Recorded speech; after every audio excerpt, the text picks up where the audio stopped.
You know, sometimes we wait for the right mood, the right time, or that spark of motivation to move.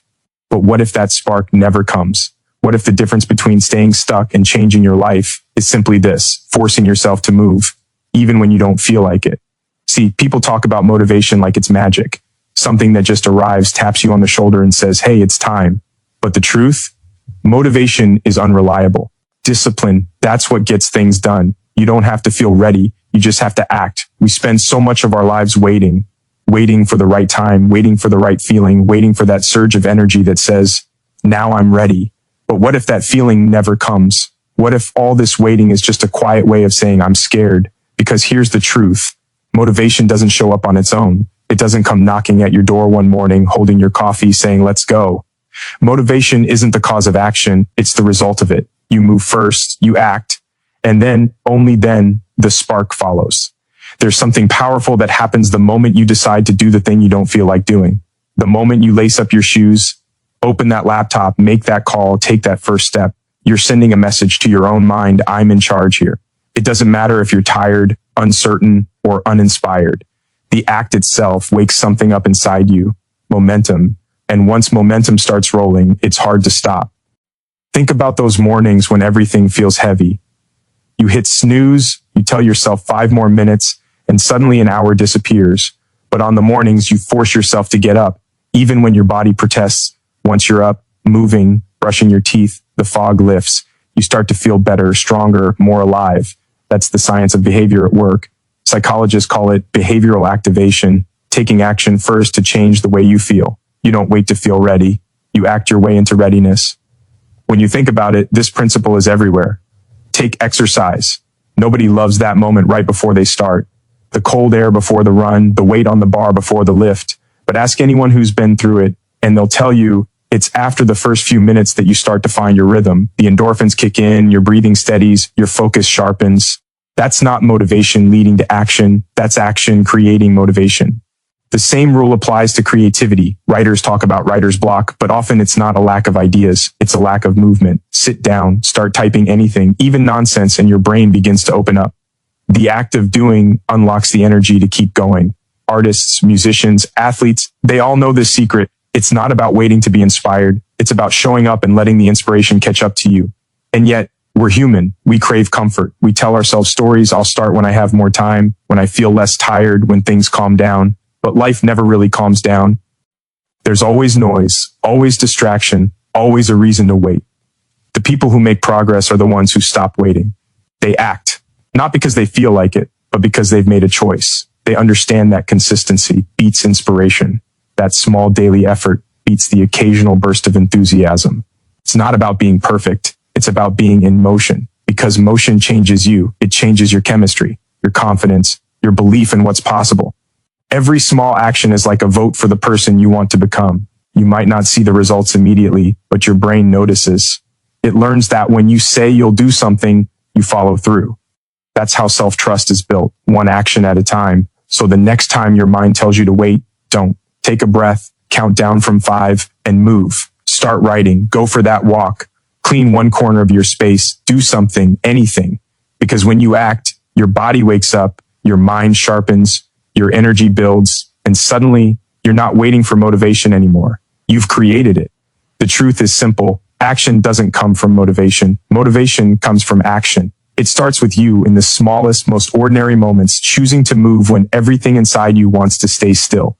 That's where transformation begins. Not in the feeling, but in the doing.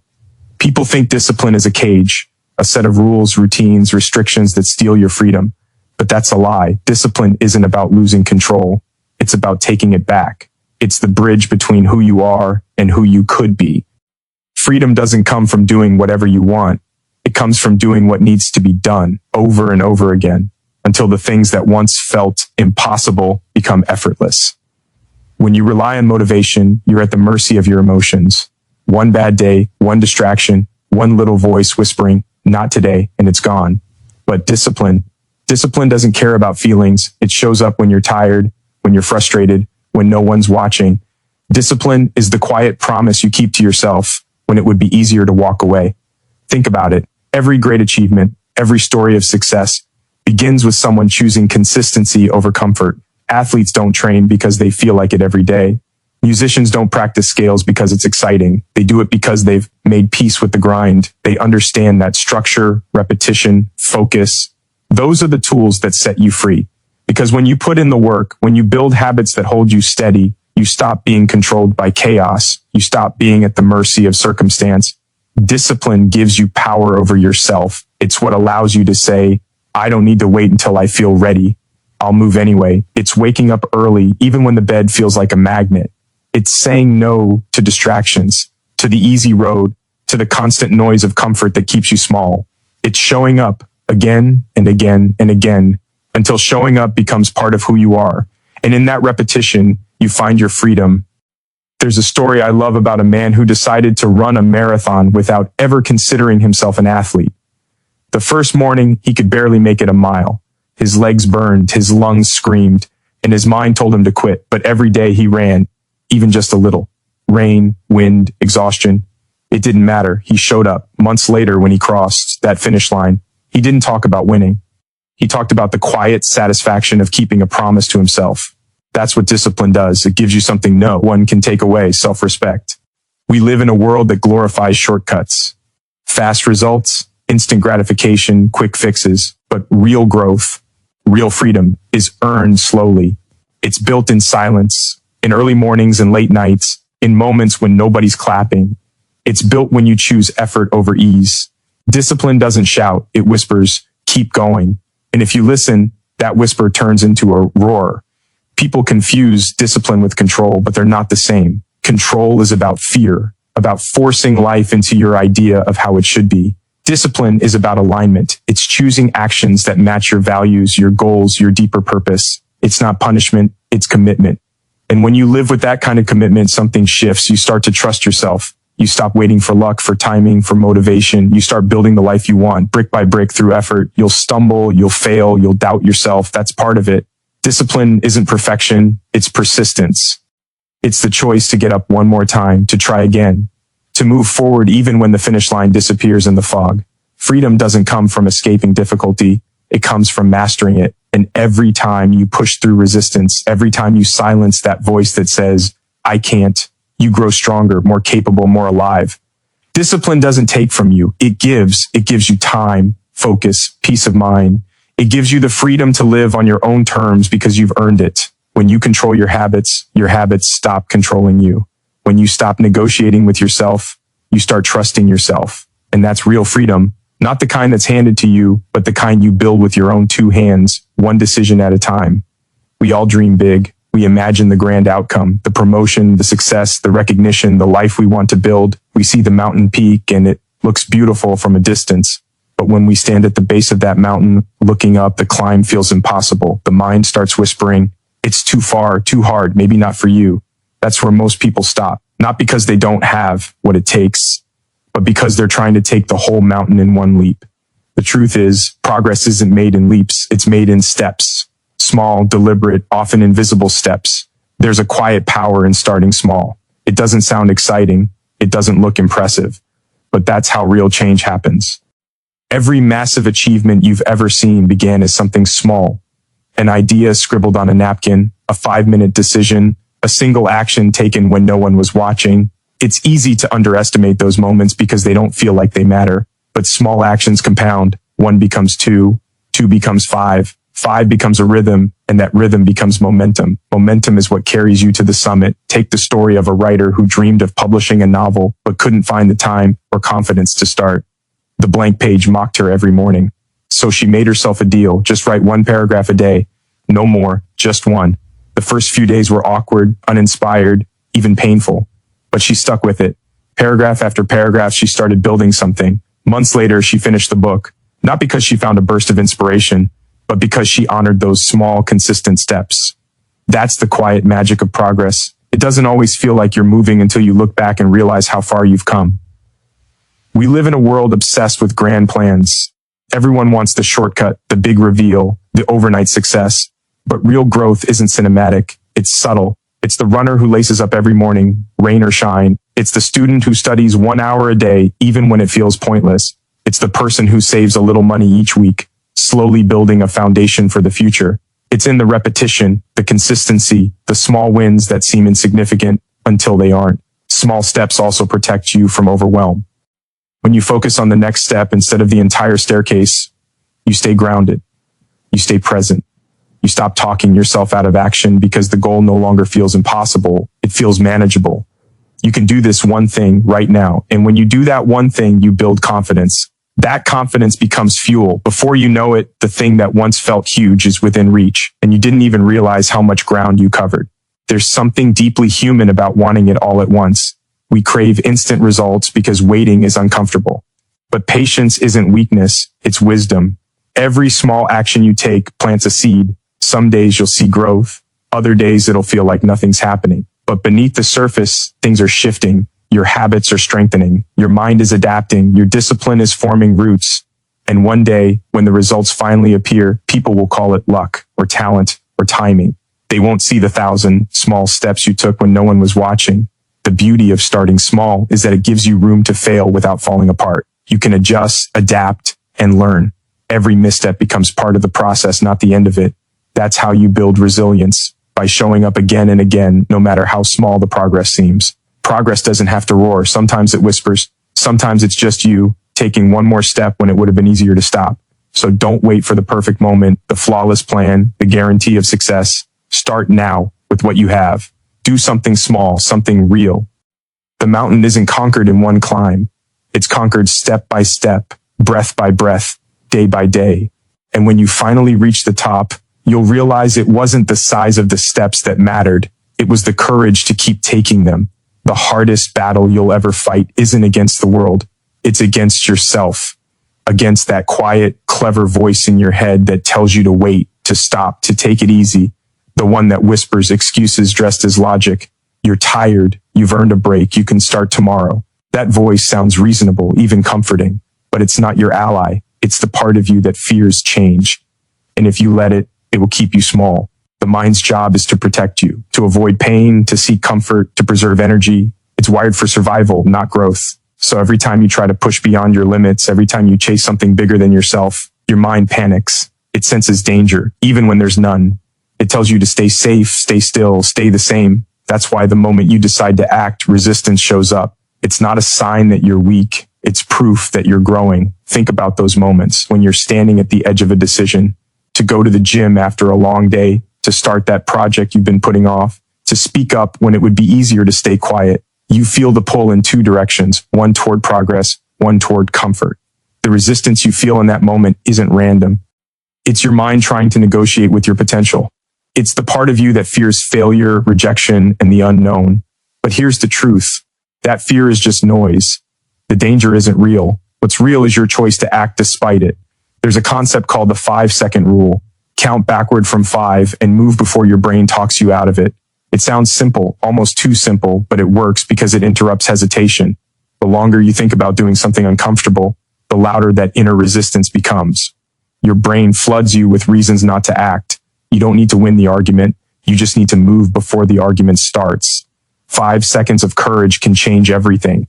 I've seen people transform their lives by learning to push past that mental barrier. A man who hadn't exercised in years finally started walking 10 minutes a day. At first, every step felt like a fight, not with his body, but with his thoughts. What's the point? It won't make a difference. But he ignored the voice, one day at a time. A few months later, he was running miles, not because the voice disappeared, but because he stopped listening to it. The resistance didn't go away. He just got stronger than it. That's the thing most people don't understand. The fight never completely ends. Your mind will always look for the easy way out. It will always try to convince you to stay comfortable. But growth isn't supposed to feel comfortable. It's supposed to stretch you, to challenge you, to make you question yourself, and then show you what you're capable of. You can't silence the voice of resistance, but you can train yourself to act in spite of it. Every time you do, you weaken its hold and strengthen your will. There will be days when the battle feels endless, when your motivation disappears, when doubt gets loud, when you want to quit. On those days, remember this, your mind isn't your enemy. It's just scared. It's trying to protect you the only way it knows how, by keeping you where it's safe. You can acknowledge the fear without obeying it. You can thank that voice for its concern and still move forward, because courage isn't the absence of fear. It's action in the presence of it. The moment you stop expecting the journey to feel easy is the moment you gain control. You stop waiting for perfect conditions, for confidence to magically appear, for fear to vanish. You start acting, even when your hands shake and your thoughts rebel. That's how transformation happens. Not when your mind stops fighting you, but when you stop letting that fight decide your fate. The resistance never really goes away. It just becomes a familiar sound in the background as you move forward, step by step, into who you were always meant to be. There comes a point in every journey when the fire starts to fade. The excitement that once pushed you forward begins to flicker, and the things that used to inspire you start to feel heavy. The road that once looked clear now feels endless. You begin to wonder if it's worth it. All the effort, all the sacrifice, all the quiet battles no one sees. That's the moment when you have to stop, take a breath, and remember why you started. It's easy to begin something when it's new. In the beginning, there's energy, hope, vision. You can see the finish line so clearly in your mind, the version of yourself you're trying to become, the dream you're chasing. But as time goes on, that vision gets blurry. The setbacks come, the routine sets in, and life starts to test your commitment. The dream doesn't change, but your energy does. That's why remembering your why isn't just sentimental, it's survival. It's what keeps you grounded when everything else feels like it's falling apart. Your why is your anchor. It's the quiet reason behind the noise, the purpose that drove you to take that first step. Maybe it was a promise you made to yourself or to someone you love. Maybe it was the moment you realized you wanted more from life, that you were done settling for less. Whatever it was, that reason matters. It's the spark that lit your fire. And when the fire burns low, it's the memory of that spark that keeps you warm. I once met a woman who trained for years to run an ultramarathon. At first, she was unstoppable. Every morning before sunrise, she ran. But somewhere along the way, the training became harder, the runs lonelier. She began to ask herself why she was doing it. One morning, she found her old notebook where she'd written the reason she started, to prove to herself that she was stronger than her excuses. She read that line, and it hit her like a wave. That reason didn't erase the pain, but it reminded her who she was fighting for. Sometimes that's all it takes. Not a new goal, but a return to your truth. When you remember why you started, you see your struggle differently. The obstacles don't disappear, but they stop defining you. Every challenge becomes proof that you're still in the fight. Every setback becomes a lesson, not a defeat. The world tries to convince you that success is about winning, but real success is about not giving up on what matters, especially when it stops being easy. There will always be days when you doubt yourself, when you question if the effort is worth it, when quitting feels easier than continuing. On those days, don't look forward, look back. Remember the person you were when you began, the one who dared to believe in something more, the one who had every reason to quit before even starting but didn't. That person deserves to see how far you've come. Don't betray them by walking away too soon. Sometimes, remembering why you started means reconnecting with what made you care in the first place. If your why doesn't make your heart move, you won't last. You need something deeper than rewards or recognition. You need meaning, because meaning outlasts motivation. It gives you strength when everything else runs out. And when you act from that place, from purpose, you stop chasing progress and start embodying it. The truth is, every path worth walking gets hard. Every dream worth chasing will test you. But the fact that you started it all means something. It means you believed in a version of yourself that could do more, be more, live more. That belief was never a mistake. So when you find yourself at the edge of doubt, when everything feels uncertain and heavy, return to that belief. Remember why you started and let that memory pull you forward. Because the journey isn't about how fast you go. It's about never forgetting the reason you began. So stop waiting for the right move. Stop waiting for motivation to knock on your door. Force yourself to move. Force yourself to take that first step. Force yourself until it's no longer force, but habit. And when that day comes, when you look back and see how far you've gone, you will realize it wasn't luck or timing or motivation that got you there. It was you. You showed up, you did the work, and you didn't wait to feel ready. You just started, and that made all the difference.